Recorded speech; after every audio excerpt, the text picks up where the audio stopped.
Bon alors, petite question, savez-vous comment on transforme l'énergie cinétique du vent, c'est-à-dire l'énergie liée à sa masse et à sa vitesse, en énergie mécanique et ensuite en électricité? En brassant de l'air? Exactement, mais pour cela, il faut d'abord avoir une hélice. Sur une éolienne, on appelle ça un rotor et en général, il est composé de 3 pales.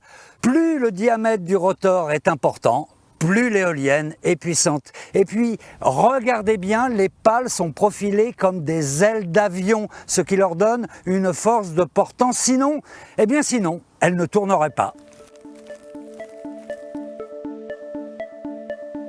Il faut un mât aussi. Ah bah oui, il faut aussi un mât très haut, celui-ci fait environ 80 mètres au niveau de la nacelle.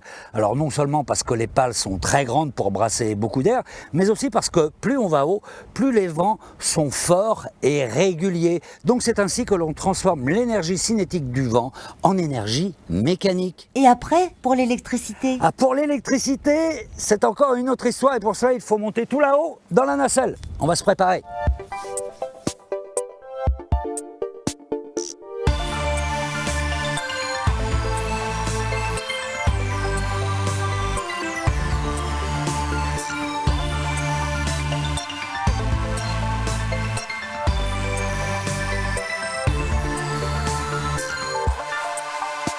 On a de la chance ici parce qu'on a l'ascenseur.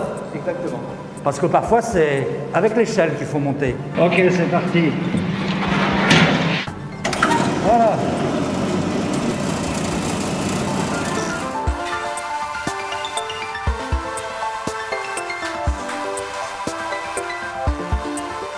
Alors pour la production d'électricité, ça se passe ici, dans la nacelle. Celle-ci est particulièrement grande, on peut se tenir debout.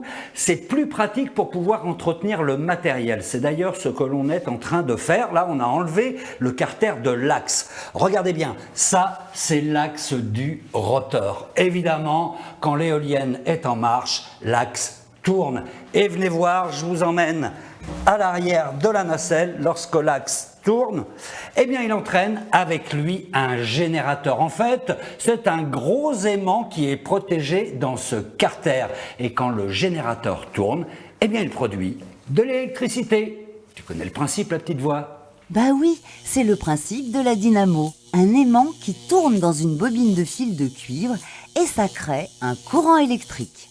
Exactement, mais attention, entre l'axe du rotor et le générateur, il y a ce que l'on appelle le multiplicateur. En fait, c'est une boîte de vitesse qui permet de multiplier le nombre de tours par minute. Ainsi, pour produire de l'électricité dans les conditions optimales, lorsque le rotor tourne à 15 tours par minute, le générateur, lui, grâce au multiplicateur, tourne à 1800 tours par minute. Et venez voir, c'est vraiment de la mécanique de précision.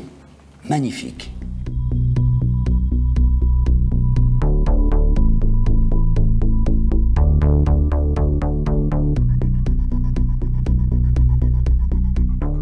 Ah, ça fait du bien de prendre l'air.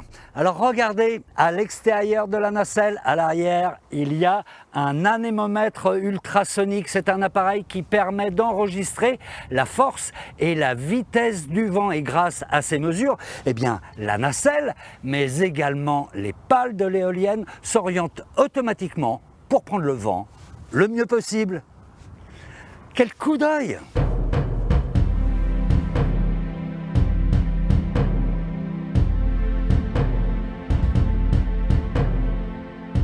Et après, l'électricité, elle va où? Bah, t'es passé où? Je suis là. Alors après, après l'électricité circule à la vitesse de la lumière, enfin presque, dans un câble qui descend à l'intérieur du mât jusqu'à un transformateur situé au pied du mât qui va élever la tension du courant électrique à 20 000 volts pour qu'il circule plus facilement dans le réseau de distribution. Voilà comment ça marche, une éolienne. Allez, je rentre.